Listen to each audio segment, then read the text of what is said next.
두 번째 시간입니다. 두 번째 시간에는 앞 시간에 예정했던 대로 부동산 경매의 절차에 대해서 한번 살펴보도록 하겠습니다. 부동산 경매 절차는요, 실제로 경매가 개시돼서 매각 시점까지는요, 빨라야 6개월 정도가 걸리고요.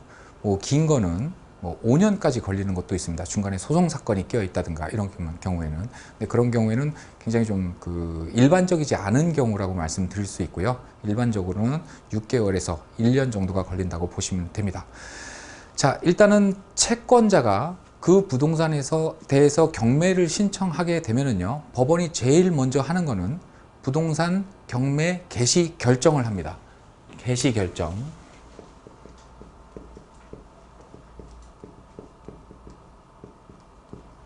자, 부동산 경매 개시 결정을 하게 되면은요, 압류의 효력이 발생한다. 그래서 그 부동산이 압류됐기 때문에 더 이상은 이 부동산에 대해서 법률 행위를 하게 되면 불이익을 볼 수도 있다라는 경고의 의미도 있습니다. 부동산 등기부 등본, 등기사항 전부 증명서라고 말씀드렸죠. 등기부 등본의 개시 결정의 취지가 등기가 되고요. 이렇게 개시 결정이 난 다음에 바로 3일 내에 하는 일들이 있습니다. 3일 안에 일단 감정평가 명령을 내리고요. 그 다음에 현황조사 명령을 내리고요. 그 다음에 배당요구 종기를 지정을 합니다. 자, 감정평가라는 건 뭐죠? 그 부동산의 가치가 어느 정도나 되는지 감정평가 법인에 법원이 의뢰를 하는 겁니다. 그럼 그 의뢰를 받은 감정평가사는 현장에 나가서 시세를 조사하는 거죠. 시세를 파악을 해서 이 부동산의 가치는 얼마입니다 라고 평가를 합니다. 우리가 나중에 다시 한번 살펴보겠지만, 그러나 이 감정평가 금액이라는 것은 큰 의미는 없습니다. 너무 신뢰하시면 안 됩니다. 그냥 감정평가 금액이라는 것은 이 경매 사건을 최초로 매각할 때 그 최저가를 얼마로 시작할 것이냐, 이 의미만 있다고 보시면 됩니다. 최저가라는 개념은 뭐죠? 입찰 가액을 적어서 입찰표를 제출을 하는데, 그 입찰 가액이 이 최저가보다 더 낮으면, 최저가에 미치지 못하면 그 입찰표는 무효로 하겠다라는 의미입니다. 그게 최저가의 의미입니다. 자, 감정평가를 받은 감정평가사는 2주 안에, 특별한 사정이 없다라고 한다면 2주 안에 감정평가서를 법원에 제출을 해야 되고요. 또 물론 부동산의 가치가 50억, 100억, 500억 이렇게 커가지고 감정평가하는데 시간이 많이 걸린다라고 한다면 사유서를 제출해서 연기는 할 수 있습니다만, 우리가 일반적으로 보는 빌라나 아파트나 이런 것들은 2주 안에 감정평가가 다 이루어져서 법원에 제출이 된다라고 생각하시면 되고요. 그 다음에 현황조사 명령이 내려지는데, 이 현황조사 명령은 법원에 있는 집행관들한테 명령이 내려갑니다. 예전에는 우리 집달리, 그래서 아직도 연세 드신 분들은 집달리라고 표현하시는 분들이 많이 계신데요. 지금은 용어가 바뀌어서 집행관이라고 합니다. 집행관한테 현황조사 명령이 내려가고요. 역시 집행관 역시 현황조사 명령을 받은 날부터 2주 안에 현황조사서를 보고를 해야 됩니다. 현황조사서 내용에는 현장에 가봤더니 누가 거주를 하고 있고, 건물의 상태는 어떻고, 이런 일반적으로 우리가 봐도 알 수 있는 정도의 것들이 기재가 됩니다. 그 다음에 배당요구 종기를 지정을 하게 되는데요. 이 배당요구 종기라는 건 뭐냐면요, 일단 배당요구 종기를 하려면 배당요구를 알아야겠죠. 이 부동산이 경매가 되는데, 다시 말해서 환가하는데, 강제로 팔아서 돈을 만드는데, 이 부동산에 관해서 권리가 있는 사람은 나도 받을 돈 있으니 얼마 돈 주세요 라고 요구해라. 그게 배당 요구입니다. 근데 이 배당 요구라는 거는 아무 때나 할 수 있는 건 아닙니다. 낙찰이 된 다음에 그 다음에 가서 나도 받을 돈 있으니까 돈 주세요, 받아들여질 리가 없겠죠. 왜냐하면 그게 받아들여진다면 배당표가 달라질 거고요. 배당표가 달라진다면 낙찰자가 인수해야 되는 부담이 서로 달라질 수가 있습니다. 이미 낙찰을 받았는데. 그러면 낙찰자한테 어떤 불축의 피해가 발생을 하거나 아니면 부당 이득이 발생할 수가 있겠죠. 그래서 배당 요구를 해라. 받을 돈이 있는 사람들은. 다만 그 종기는 이때니까 이 전에만 해라 라는 게 배당 요구 종기입니다. 이 이후에 배당 요구를 해도 접수는 되지만 배당 요구를 안 한 걸로 보기 때문에 부동산 경매 사건에서 받을 돈이 있는 사람은 반드시 이 배당 요구 종기 전에 법원에 배당 요구를 해야만 됩니다. 자, 아직까지는 부동산상의 경매 개시 결정이 났긴 하지만요, 우리 일반 입찰자들 입장에서는 이 부동산이 경매되고 있다는 사정을 알 수가 없습니다. 그냥 잘 아는 사람 집이라서 우리 집 경매 나왔어. 그래서 그 집을 등기부등본을 한번 떼어봤더니 거기에 개시 결정이 나 있더라. 그러면 이 집 이제 경매되는구나. 경매 절차가 개시됐구나 라는 걸 알 수 있지만 공고가 되지는 않고요. 이런 모든 절차가 끝나고 통상 한 개시 결정 난 날로부터 한 4개월 정도가 지나서요, 공고가 납니다. 공고. 두 번째. 공고가 나는데 우리가 이거 부동산 경매에서 입찰 요 날을 D-Day로 보자고요. 우리는 입찰을 D-Day로 봤을 때 D-14, 다시 말해서 입찰 14일 전에 공고가 납니다. 근데 요 D-14, 14일 전에 공고가 난다는 건 꼭 그날 난다는 의미는 아니고요. 민사집행법상 규정에 의하면 공고는 반드시 14일 이상 해야 된다라는 규정이 있습니다. 그래서 입찰 14일 전, 15일 전, 16일 전에는 해야 되지만 예를 들어서 13일 전에 공고를 한다? 그럼 매각 불허가 사유가 됩니다. 반드시 14일 이상 공고가 돼야 되고요. 이때는 개략적인 내용만 나옵니다. 대략적인 내용만. 물건 종류가 아파트다, 단독주택이다, 공장이다, 상가다 이런 정도. 그 다음에 주소, 면적 정도. 우리가 등기부등본만 띄워보면 누구나 다 알 수 있는 그런 정도의 내용만 나오고요. 다만 한 가지 특별 매각 조건이라는 게 붙을 수 있습니다.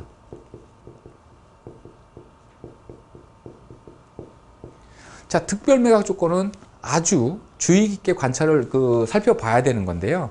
특별한다 그러면 뭐가 있어야 되죠? 법정이라는 게 있어야죠. 법정 매각 조건과 특별 매각 조건이 있는데, 법정 매각 조건을 먼저 설명드리자면 법으로 이미 정해져 있는 조건입니다. 그래서 따로 공고를 하진 않습니다. 예를 들어서 당해차 최저 매각 가격 이하로 썼을 경우에는 무효 처리를 하겠다든가, 그 이상 쓴 사람이 여러 명일 경우에는 그 중에서 가장 높은 사람한테 매각 허가 결정을 내려주겠다라든가, 당연한 얘기죠.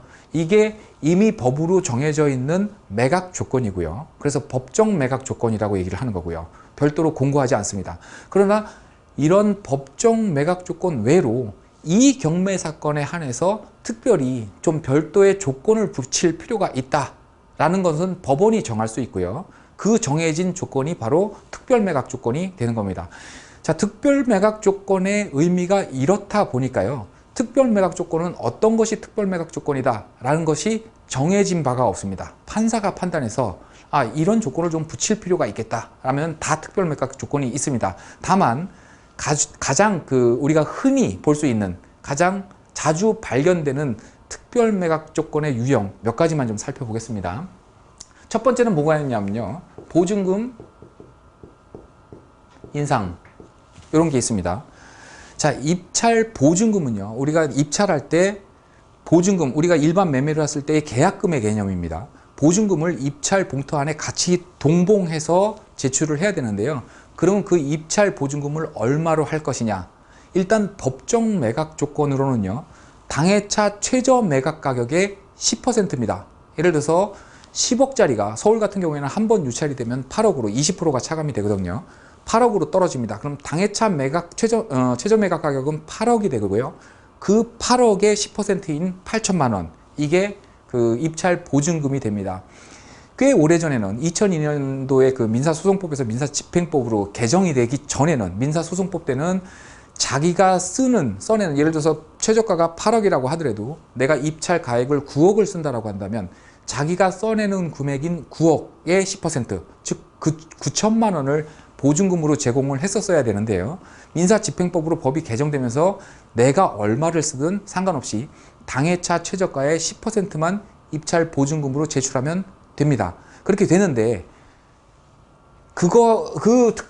법정 매각 조건에 반해서 보증금을 20%로 해라, 최저 매각 가격, 또는 30%로 해라 라고 조건을 달리 정할 수 있습니다. 판사의 재량으로. 이건 어떤 경우냐면요, 아직 우리 공부하지 않았습니다만 공고 나고 서류 열람하고 입찰 해서 누군가가 낙찰을 받았습니다. 낙찰을 받고 매각 허가 결정의 확정까지 다 났는데, 다시 말해서 경매 절차상에 아무런 하자가 없는데 낙찰자가 나머지 잔금을 지급하지 않는 경우입니다. 잔금을 지급하지 않으면 어떻게 되죠? 우리 일반 매매에서도 매도자가 보증금을 몰취하죠? 반환해주지 않죠? 그죠? 법원도 마찬가지입니다. 잔금 지급하지 않으면 정해진 기한까지 잔금을 지급하지 않으면 그 보증금을 몰취하고요. 매각의 효력은 떨어지고요. 없어지고요. 그렇다고 한다면 다시 요시점으로 올라와서 다시 매각을 하거든요.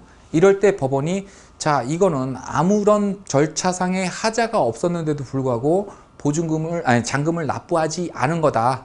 그러니까 특별히 주의해라 라는 경고적인 차원에서 보증금을 10%가 아닌 20% 또는 30%로 인상할 수 있습니다. 그래서 특별매각조건 보증금 20% 또는 30%로 정해진 사건에 있어서 그냥 요 문구를 발견하지 못하고 10%만 보증금을 제공하게 되면 보증금 미달로 그 입찰표는 무효가 되니까 살펴볼 필요가 있습니다.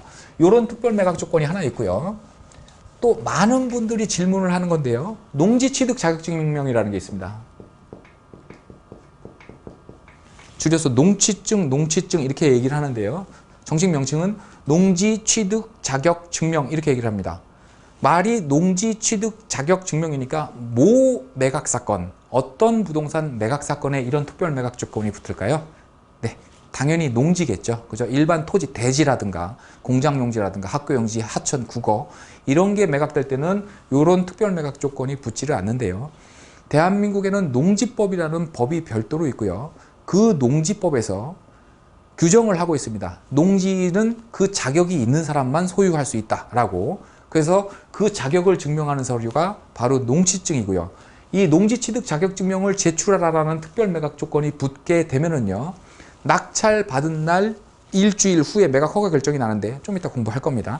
일주일 후에 매각 허가 결정이 나는데 그 일주일 사이에 그 지자체에 가서 농지취득 자격증명을 발급받아서 제출을 해야만 합니다. 그래야 매각 허가 결정을 내려주고요. 만일 그때까지 농취증을 제공을 하지 않게 되면 매각 불허가가 나고요. 그 불허가의 귀책 사유, 책임은 누구한테 있는 겁니까? 당연히 낙찰자한테 있습니다. 왜 낙찰자에 있냐면 분명히 입찰 전에 농지취득 자격증명을 제출해야 된다라는 거를 특별 매각 조건으로 정해놓고 매각 물건 모형사에서상에 그거를 공고를 했는데도 불구하고 그걸 간과해서 농취증을 제출하지 못했다라고 한다면 낙찰자 네 책임이다. 이거죠. 그래서 보증금 돌려주지 않고요. 몰취하고 다시 이쪽으로 돌아가서 새롭게 시작을 하는 겁니다. 이거에 대해서 굉장히 질문을 많이들 하세요. 농취증. 일단 용어가 무시무시하죠. 그죠? 농지 취득 자격증명. 내가 내 돈 주고 토지를 사는데 거기에 자격을 증명하랍니다. 그죠? 농취증은 아무나 받을 수 있습니까? 라는 질문을 굉장히 많는데요. 결론부터 말씀드리면 아무나 받을 수 있습니다. 그렇게 생각하시면 돼요. 물론 법적으로만 따지면 국어학적 의미로만 법률 규정을 해석하다 보면 농취증은 특별한 자격이 있는 사람만 농지는 취득할 수 있는 걸로 되어 있는데 실무적으로는 누구라도 다 농취증을 받을 수 있다라고 생각을 하시면 됩니다. 왜 그러냐 하면요. 볼게요. 예를 들어 예전에는 농취증을 발급받으려면요. 어떤 요건이 필요했습니다. 첫 번째는 뭐냐면요. 통작거리라는 개념이 있어서요. 우리 회사 다니는 걸 뭐라 그럽니까? 통근한다 그러죠. 학교 다니는 걸 통학한다 그러고요. 그죠? 농업 경작한다 그러죠. 경작하러 왔다 갔다 하는 거리, 통작거리라고 얘기를 하는데요. 직선거리로 내 거주지부터 내가 취득하려는 농지까지의 직선거리가 20km를 넘어서면 현실적으로 왔다 갔다 하면서 농업 경영을 할 수 없다. 그래서 당신은 그 농지를 취득할 수 있는 자격이 없다. 이랬었습니다. 근데 이거 폐지됐습니다. 요즘 20km 다들 차를 갖고 있기 때문에 크게 문제되지 않죠. 그 다음에 또 하나 뭐가 있었냐면요.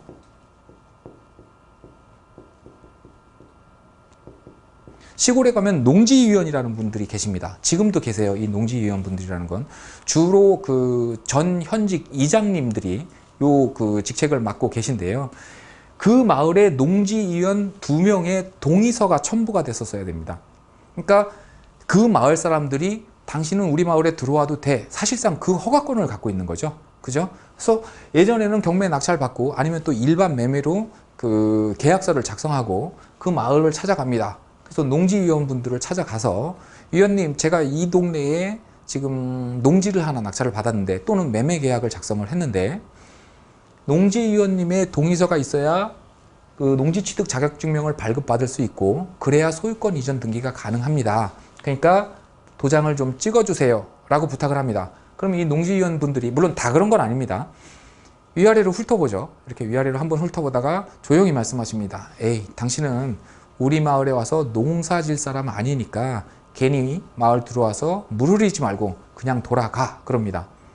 근데 그 농지위원 분들이 그냥 돌아가, 다시 말해서 동의서 써줄 수 없어 라고 하는 그 판단의 근거는 뭔가요?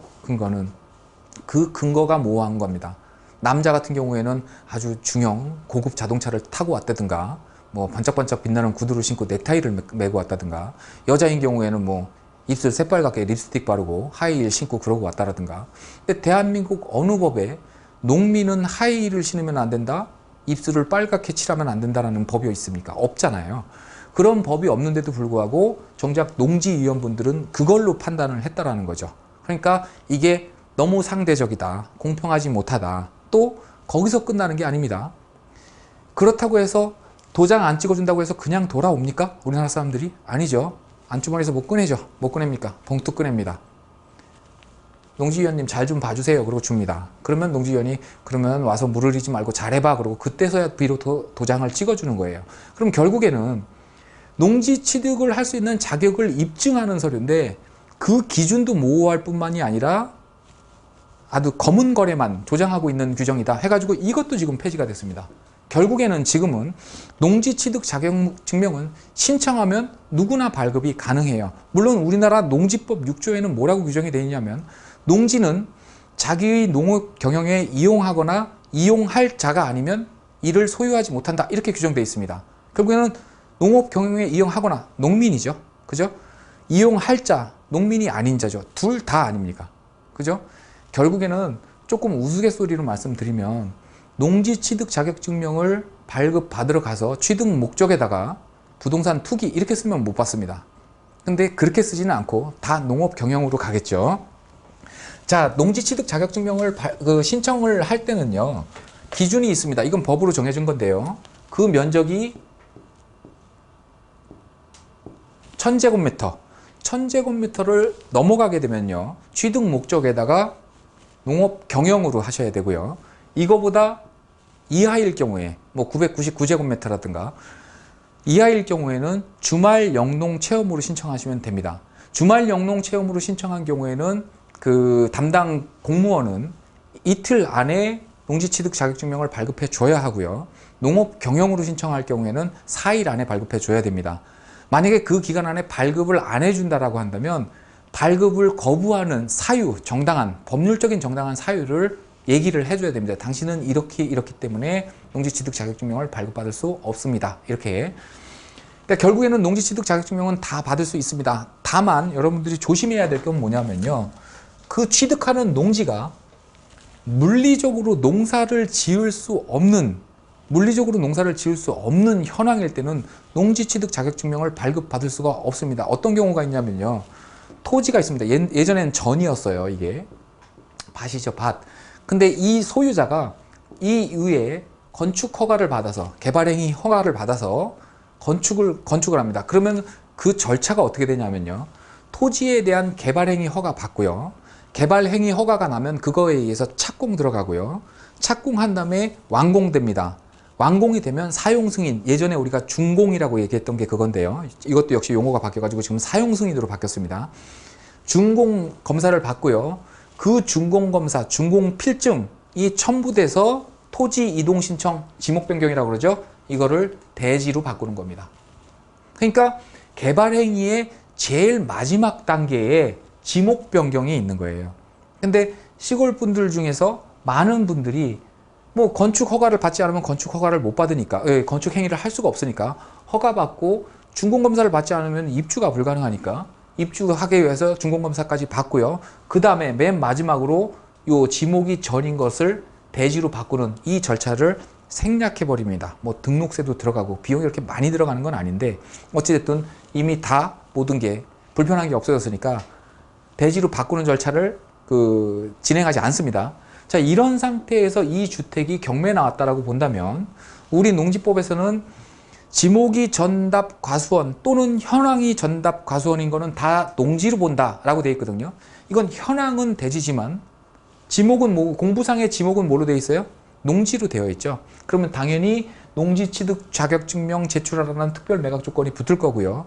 이거를 낙찰받고 면사무소에 가서 또는 읍사무소에 가서 농지 취득 자격증명 신청을 하게 되면은요, 공무원이 뭐라고 얘기를 합니까? 거기 공굴이 다 쳐져 있는 데다 무슨 농사를 짓겠다고 합니까? 농지증 발급 못합니다. 이렇게 됩니다. 그래서 경매 나오면은 입찰 전에 반드시 현장 가보는 건 당연한 거고요. 가봤는데 농지증 제출하는 특별매각 조건이 붙어 있고 등기부등본 떼어봤더니 전으로 되어 있고요. 토지대장 떼어봤더니 전으로 되어 있고요. 그런 경우에는 먼저 읍사무소, 면사무소를 들어가서 담당 공무원과 협의를 해야 됩니다. 지금 현황이 이런 상황인데요. 이거는 뭐 내 문제뿐만이 아니라 모든 사람이 다 누구라도 입찰 못할 것 같은데 요거에 대해서 어떻게 하면은 농지증을 발급받을 수 있겠습니까? 라고 물어보면 둘 중에 하나입니다. 공무원이 뭐라고 얘기를 해주냐면 원상 복구 계획서를 첨부해서 주면, 다시 말해서 낙찰 받아가지고 이걸 전인 상태로 다시 원상 상태로 돌려놓겠다라는 거, 그런 계획서를 첨부해서 제출하면 농지증 발급해 드리겠습니다 라는 답변이 있을 수 있고요. 또 하나는 이미 건축 행위까지 다 합법적으로 절차가 맞춰진 거기 때문에 이미 농지로서의 가치를 잃어버렸고요. 그거에 대한 농지증 발급 불가 사유서를 우리가 제공을 해드릴 테니까, 교부를 해드릴 테니까 그걸 갖고 법원에 제출하면 됩니다. 둘 중에 하나예요. 어떤 형태로든 답을 받고 입찰하셔야 됩니다. 그냥 들어갔다가는 보증금 몰치 당할 수가 있으니까 반드시 사전 협의를 좀 해야 됩니다. 이런 경우뿐만이 아니라 예전에는 뭐 이렇게 전이었는데, 토지가 있었는데 그 가운데로 고속도로가 나면서 이만큼은 수용당했을 거고요. 보상받았을 테고, 여기가 좀 높은 지대라서 길을 깎아서 여기가 절개지가 됐습니다. 경사도가 막 이렇게 60도 이렇게 심하게, 우리 고속도로 가다 보면 이렇게 절개지들 많죠? 그런 부분이에요. 그것도 현실적으로 그러니까 농사를 지을 수 없는 현황이다라고 해서 농지증이 반려될 수 있습니다. 정리하면요, 농지증은 누구나 다 받을 수 있습니다. 그러나 사전 협의는 반드시 필요하다. 이렇게 정리하시면 되겠습니다.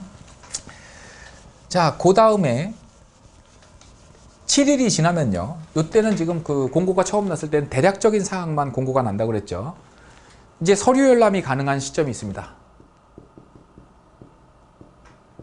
매각 7일 전인데요. 매각 7일 전. 요때 지금까지는 공개되지 않은 서류가 새롭게 공개가 됩니다. 그 중에 하나가 감정평가서고요. 그 다음에 여기 그대로 내려옵니다. 현황조사서. 그 다음에